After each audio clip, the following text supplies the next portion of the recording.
Friends, நான் உங்கள் சரண்யா. எல்லாருக்கும் first of all good morning. எல்லோரும் என்ன பண்ணிகிட்ருக்கீங்க? எல்லோரும் டைட்டில் பார்த்து தான் உள்ளே வருவீங்க. என்ன டைட்டில் வைக்க போகிறேன் அப்படின்னு சொல்கிறேன். என்னோடய பேங்க் பேலன்ஸை பற்றி நான் சொல்ல போகிறேன்.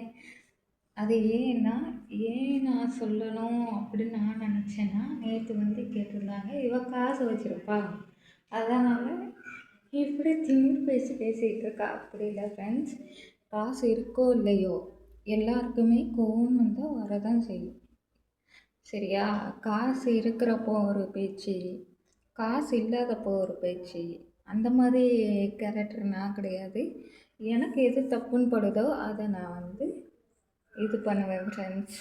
அதனால் காசு இருக்கப்போ தான் இவ்வளோ ஆட்டம் ஆடுறா அப்படின்லாம் பேசுகிறத இதோட விட்டுருங்க. மற்றவங்க வேணால் அப்படி இருக்கலாம், ஆனால் நான் அப்படி இல்லை. சரியா? சும்மா வளன்னு பேசிகிட்டு இருக்காது. அப்படின்னு வளன்னு பேசணும் ஃப்ரெண்ட்ஸ். அதை எப்படி நீங்கள் சொல்லலாம்? காசு இருக்குது, அதனால தான் இவங்க இப்படிலாம் பண்ணுறாங்க. நீங்களா ஜட்ஜ் பண்ணிடுறீங்க. அதுதான், நீங்களா ஜட்ஜ் பண்ணிடுறீங்க. இந்த விஷயத்தில் மட்டும் இல்லை, எல்லா விஷயத்துலையுமே நீங்கள் தான் ஜட்ஜ் பண்ணுறீங்க. இந்த மாதிரி தான் ஜட்ஜ் பண்ணுறீங்க. காசு இருக்கப்பே தான் பேசுகிறா அப்படின்னு ஜட்ஜ் பண்ணுறீங்க பார்த்தீங்களா? அதே மாதிரி தான் எல்லா விஷயத்துலையுமே நீங்கள் பண்ணுறீங்க.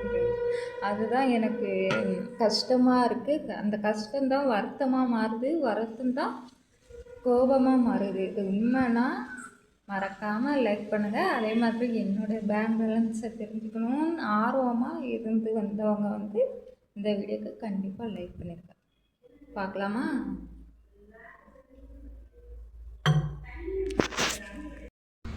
இதை பாருங்கள் ஃப்ரெண்ட்ஸ், இதான் என் பேங்க் பேலன்ஸ்.